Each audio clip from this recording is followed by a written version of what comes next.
Soyez puissamment encouragés dans le nom de notre Seigneur Jésus-Christ de Nazareth. Bonjour à tous. Ça fait, je crois, peut-être 3 semaines par là que nous avons dû interrompre un certain moment nos temps de partage, mais par la grâce de Dieu, nous sommes là ce soir afin de pouvoir nous encourager encore à nouveau sur le cœur du Père et les fils aînés. Oui, il est important pour nous de partager ces choses afin que par la grâce de Dieu, nous soyons éclairés, avertis, interpellés afin d'éviter les pièges du diable. Et donc la dernière fois, nous étions sur le cœur du Père et les fils aînés et nous avons plongé nos regards dans la parabole du fils prodigue afin de constater quelle était l'attitude de ce fils aîné vis-à-vis de son jeune frère qui était de retour à la maison. Le jeune frère s'était éloigné, le jeune frère était éloigné de la maison et avait vécu dans le péché, avait dilapidé tous les biens de son père, mais par la grâce de Dieu, par la prise de conscience de ce que dans la maison de son père, il y avait plus de bonheur à recevoir en tant qu'esclave, il a décidé alors d'aller dans la maison de son père et devenir un esclave. Mais à sa grande surprise, le père l'attendait, le père était à la fenêtre, le père soupirait après son retour et le père a couru vers lui. Le père l'a pris dans ses bras malgré le fait qu'il sentait le cochon, malgré le fait qu'il était sale. Le père était tellement content de voir son fils revenu qu'il s'est écrié. C'est moi qui le dis, que mon fils qui était mort, le voici, qui est revenu à la vie. Et alors, dans sa joie, il a organisé une grande fête et il a tué un veau gras. Il a revêtu son fils des nouveaux vêtements et lui a mis une bague au doigt. Et il a fait entendre à tout le village combien il aimait son fils et il avait toujours aimé malgré ce que son fils s'était éloigné. Et à la grande surprise du jeune fils cadet, le retour du frère aîné des champs va complètement va vouloir détruire l'ambiance qu'il y avait, va vouloir entraîner une forme de culpabilité dans la vie du père et dans la vie même du fils cadet. Parce que ce jeune fils aîné va simplement décider de ne pas entrer dans la maison, de rester en dehors de la maison. Et il va refuser de célébrer la réjouissance, le retour de son frère, sous prétexte que son frère avait dilapidé les biens et que lui, en contrario, il s'était toujours investi, il s'était toujours sacrifié, il avait toujours donné tout ce qu'il avait de plus cher à son père. C'est la raison pour laquelle il était tout le temps dans les champs, malgré que son père était dans la tristesse d'avoir perdu son fils cadet. Lui, il s'occupait des champs, il travaillait dans les champs pensant que c'est ce qui faisait plaisir au père. Et nous avons essayé de comprendre ce que représentait le champ. Nous avons fait comprendre que le champ était simplement l'image du ministère, l'image du travail que nous sommes appelés à exercer dans la maison de Dieu. Et beaucoup de personnes sont beaucoup plus au service qu'au pied du Seigneur. Et le fait d'être au service nous empêche de connaître le cœur du Père et nous emmène ainsi à marcher par la loi.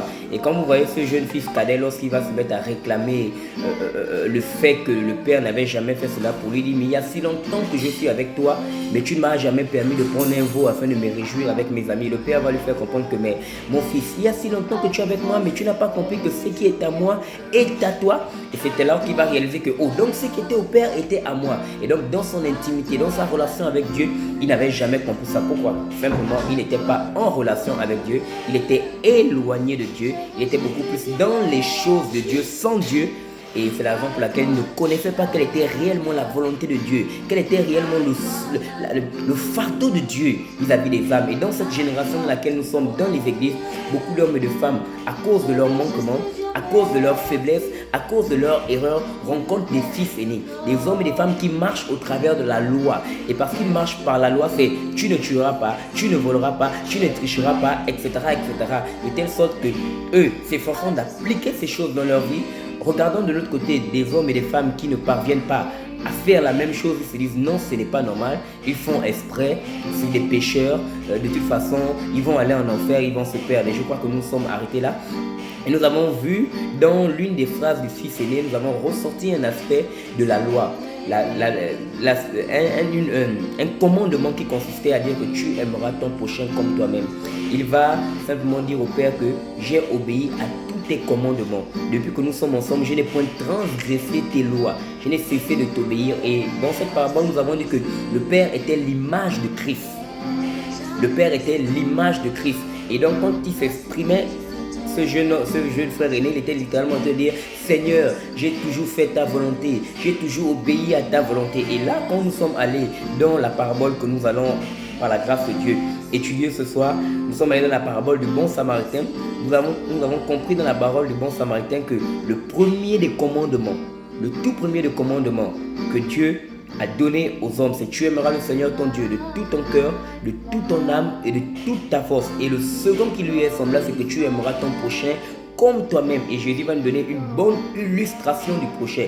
Donc ce jeune fils, ce fils aîné se réclame d'obéir à la loi, mais il n'obéit pas au premier des commandements. Donc il a mis de côté ce qui est essentiel et il s'est attaché justement sur ce qui n'était pas forcément essentiel, si je peux présenter les choses ainsi, frères et sœurs. Et donc le premier commandement, c'est que tu aimeras le Seigneur ton Dieu de tout ton cœur, de toute ton âme, de toute ta force, et tu aimeras ton prochain comme toi-même. Et allons-y ensemble aujourd'hui dans la parabole du bon samaritain, afin de pouvoir ressortir encore les mauvais caractères des fils aînés vis-à-vis de certains frères qui peuvent succomber à la tentation, qui peuvent être vaincus par le diable, qui peuvent avoir un instant de faiblesse, ou qui peuvent parfois avoir une marche en dents de scie et qui ont besoin d'être fortifiés, qui ont besoin d'être accompagnés, qui ont besoin d'être soutenus, parce que la Bible déclare que nous devons nous soutenir les fardeaux des uns les autres. Nous devons travailler à ce que personne ne se perde, parce que ce n'est que par grâce que nous sommes tous sauvés. Et donc dans la parabole du bon samaritain, Luc chapitre 10, à partir du verset 30, mais Yeshua reprit la parole et dit à un homme descendait de Jérusalem à Jéricho. Il tomba au milieu des brigands qui, l'ayant dépouillé et couvert de blessures, s'en allèrent, le laissant à demi-mort. Or, un certain prêtre qui par hasard descendait par le même chemin, et ayant vu cet homme, passa du côté opposé. Et de même, un lévite arriva à cet endroit et le vit et passa du côté opposé. Mais un certain samaritain qui voyait, étant venu, là fut ému de compassion lorsqu'il le vit. Et il s'approcha et banda ses plaies en y versant de l'huile et du vin. Et l'ayant fait monter sur sa propre bête, il le conduisit dans une auberge et prit soin de lui. Alléluia. Que le Seigneur Jésus-Christ de Nazareth soit béni. Et par la suite, lequel Jésus va dire: et le lendemain, en partant, il tira de sa bourse 2 deniers et les donna à l'hôte, et lui, en lui disant: aie soin de lui, et tout ce que tu dépenseras de plus, je te le rendrai à mon retour. Lequel donc de ces trois te semble avoir été le prochain de celui qui était tombé au milieu des brigands? Et il dit: c'est celui qui a usé de miséricorde envers lui. Yeshua donc lui dit: va, et toi aussi fais de même. Alléluia. Je nous invite vraiment à faire preuve de miséricorde, de bonté, de compassion à l'égard de tous nos frères et sœurs qui peuvent encore avoir des manquements, qui peuvent encore avoir des faiblesses, parce que beaucoup dans la maison de Dieu ont été confrontés à la dureté, à la rigueur, à la fermeté qui repose sur la loi, et se sont retrouvés complètement condamnés. Non pas que nous voulons encourager le péché, nous sommes là pour aller de l'avant, nous sommes là pour tendre à la perfection, mais frères et sœurs, nous sommes sans ignorer que l'ennemi de nos âmes nous combat chaque jour, et c'est la raison pour laquelle nous devons veiller les uns sur les autres pour nous exciter à l'amour, à la sanctification, à la crainte de Dieu, et cela au moyen de l'amour qui consiste à supporter, qui consiste à pardonner, qui consiste à oublier.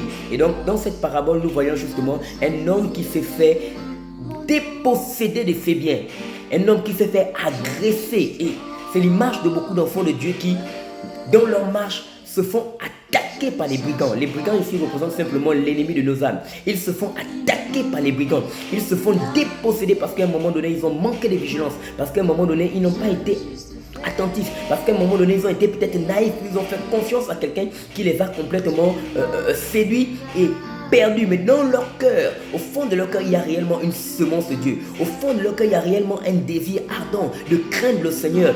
Mais malheureusement, ils se sont fait déposséder. Ils se sont fait dépouiller. Mais la bonne nouvelle, c'est que la Bible nous dit, il le laissa à demi-mort. Et beaucoup de nos frères et de nos sœurs qui sont tombés dans le péché, beaucoup de nos frères et de nos sœurs qui ont succombé à la masturbation, succombé à la fornication, succombé au mensonge, qui sont retrouvés dans des situations compliquées, ne sont pas encore morts. L'ennemi leur a laissé à demi-mort. Pourquoi? Parce que Dieu n'a pas donné la capacité au diable de leur arracher la vie. Dieu n'a pas donné la capacité au diable de mettre un terme à leur respiration. C'est la raison pour laquelle la Bible déclare un chien vivant vaut mieux qu'un lion mort. Et cette parole doit être gravée dans le cœur de tout enfant de Dieu qui veut servir le Seigneur Jésus-Christ, qui veut craindre le Seigneur Jésus-Christ, que tant qu'il y a de la vie, il y a de l'espérance. Même si ton frère est tombé, même si ton frère est dans le monde, même s'il semble avoir été perdu, mon frère, tant qu'il y a la vie, il y a de l'espérance. C'est pourquoi en tant qu'enfant de Dieu, l'espérance doit être notre ligne de conduite. La Bible déclare que toutes choses disparaîtront, sauf la foi, l'amour et l'espérance. Oui, l'espérance du royaume, mais l'espérance aussi de la résurrection des fils de Dieu. L'espérance du retour des enfants de Dieu dans sa maison. Mais malheureusement, quand ces personnes se trouvent à demi-mort et qui sont en train de succomber et ont besoin qu'on puisse leur apporter de l'aide, regardez frères et sœurs ce qui se passait. Ce qui s'est passé, on nous dit qu'un lévite et un certain prêtre qui par hasard descendait par le même chemin, ayant vu cet homme, passa du côté opposé. Un homme qui venait d'être agressé, un homme qui venait d'être dépouillé, qui venait d'être laissé à demi-mort. Cela signifiait qu'il était, que s'il restait longtemps comme ça, il était certainement sur le point de succomber, il était certainement sur le point de mourir. Donc il y avait encore de la vie, il y avait encore de l'espérance. Ce lévite s'était approché de lui, il aurait pu bander ses plaies, il aurait pu le guérir, il aurait pu lui donner le nécessaire afin qu'il ne meure pas. Mes frères et sœurs, qu'est-ce qui s'est passé? Un lévite, quelqu'un qui a été mis à part pour le sacerdoce, le service dans la maison de Dieu, quelqu'un qui a été choisi depuis le ventre de sa mère pour servir le Seigneur, il va se détourner complètement. Et dans la maison de Dieu, beaucoup de fils aînés se détournent à cause de la loi qui range leur esprit, en disant que s'ils sont tombés dans le péché, c'est parce que c'est des pécheurs, ils aiment le péché. Et on délaisse les hommes et les femmes qui ont besoin de consolation, qui ont besoin d'encouragement, qui ont besoin qu'on les soutienne dans leur faiblesse, qui ont besoin qu'on puisse les aider, les relever. En les chassant parfois des assemblées, en les mettant dehors, disant l'église est une église sainte, le pécheur doit être mis dehors. Ah, frères et sœurs, beaucoup d'entre nous ignorons le cœur du Père. Le cœur du Père, c'est que la volonté de Dieu, ce n'est pas que les hommes périssent, mais que tous soient sauvés. Il n'est pas le seul. La Bible nous parle encore d'un lévite, un prêtre, un lévite, un sacrificateur. Ils vont se détourner. Laissons cet homme qui était en train de suffoquer, de succomber aux blessures. Et je bénis le Seigneur parce qu'il y a encore des Samaritains. Et je t'invite, mon frère, ma soeur, à être un Samaritain dans cette génération. Alléluia. La Bible nous fait comprendre que ce Samaritain, et il s'approcha et il banda ses plaies en y versant de l'huile. Et l'huile, frères et sœurs, c'est l'image du Saint-Esprit. Sous la loi, il était difficile d'avoir le Saint-Esprit. C'est la raison pour laquelle les hommes et les femmes qui vivent dans le jugement, dans la condamnation à l'égard des autres, beaucoup d'entre eux n'ont pas le Saint-Esprit. C'est la raison pour laquelle ils ne peuvent pas produire la guérison. Ils ne peuvent pas produire la restauration. Car c'est le Saint-Esprit qui apporte la restauration, la guérison. C'est le Saint-Esprit qui pense les cœurs. Oh my God. Je nous invite à sortir de la loi et à nous laisser marcher dans la grâce de Dieu. Car c'est par grâce que nous sommes sauvés au moyen de la foi. Cela ne vient pas de nous, afin que personne ne se glorifie. Quand tu réalises que là où tu es là par grâce. Quand tu regardes ton frère, tu ne peux pas le condamner. Tu ne peux qu'avoir de la compassion, de l'amour et implorer la même grâce que tu as eue dans sa vie. Oh my God. Il banda ses plaies avec de l'huile, l'image du Saint-Esprit. Et le problème de beaucoup d'églises, de beaucoup d'enfants de Dieu, le problème d'incompréhension dans les églises, le problème de jalousie dans les églises, c'est un problème d'esprit. Peu sont ceux qui ont l'esprit. Peu sont ceux qui se laissent conduire par le Saint-Esprit. Et la Bible dit clairement dans le livre d'Ésaïe chapitre 1 à partir du verset 6 en descendant, verset 1 même, en descendant jusqu'au verset 9, on nous parle justement de Jérusalem, on va le lire ensemble. Je vais lire avec vous. On est dans le livre d'Ésaïe. Ésaïe chapitre 1. La Bible nous dit, depuis la pointe, à partir du verset 6, depuis la plante du pied jusqu'à la tête, il n'y a en lui rien de sain, blessure, meurtrissure et plaies fraîches, qui n'ont été ni pensées, ni bandées, ni adoucies par de l'huile. Alléluia. Et c'est encore ici l'image du Saint-Esprit. Donc la Bible nous fait comprendre que il y a beaucoup d'hommes et de femmes dans les églises qui sont blessés,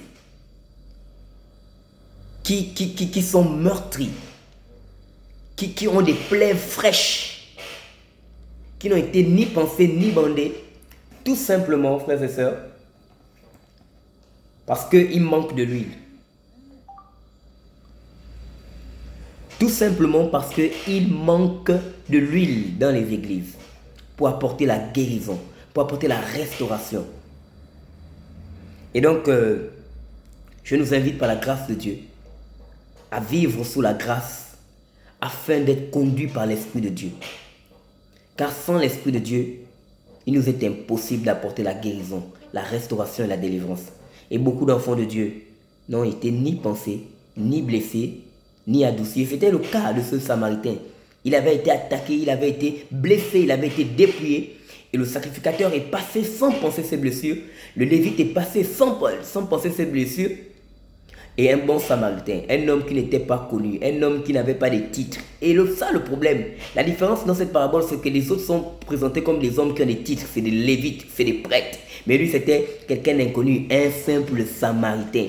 Et parfois, la vie se trouve dans les Samaritains, dans des hommes et des femmes qui ne sont pas connus, dans des hommes et des femmes qui ne sont pas forcément sur les estrades, en train de prêcher, en train de démontrer la puissance de Dieu, mais des hommes simples qui sont cachés. Mais quand vous les approchez, ils vous communiquent l'amour de Dieu. Et cela vous donne la force d'aller de l'avant. Ils vous soutiennent, ils vous fortifient, ils vous encouragent, ils vous aident à vous relever. La Bible déclare celui à qui on a beaucoup pardonné, aime beaucoup. Et alors nous sommes appelés à supporter, nous sommes appelés à pardonner, afin que quand ces hommes et ces femmes qui sont sous l'emprise, qui sont sous l'influence, qui sont dans des moments de faiblesse, réalisent l'amour que nous leur donnons, ils finissent, le pardon que nous leur accordons, ils finissent par aimer le Seigneur à un niveau incroyable.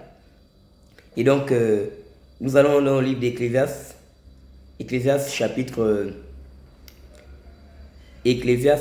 9. Le livre d'Ecclésiaste chapitre 9.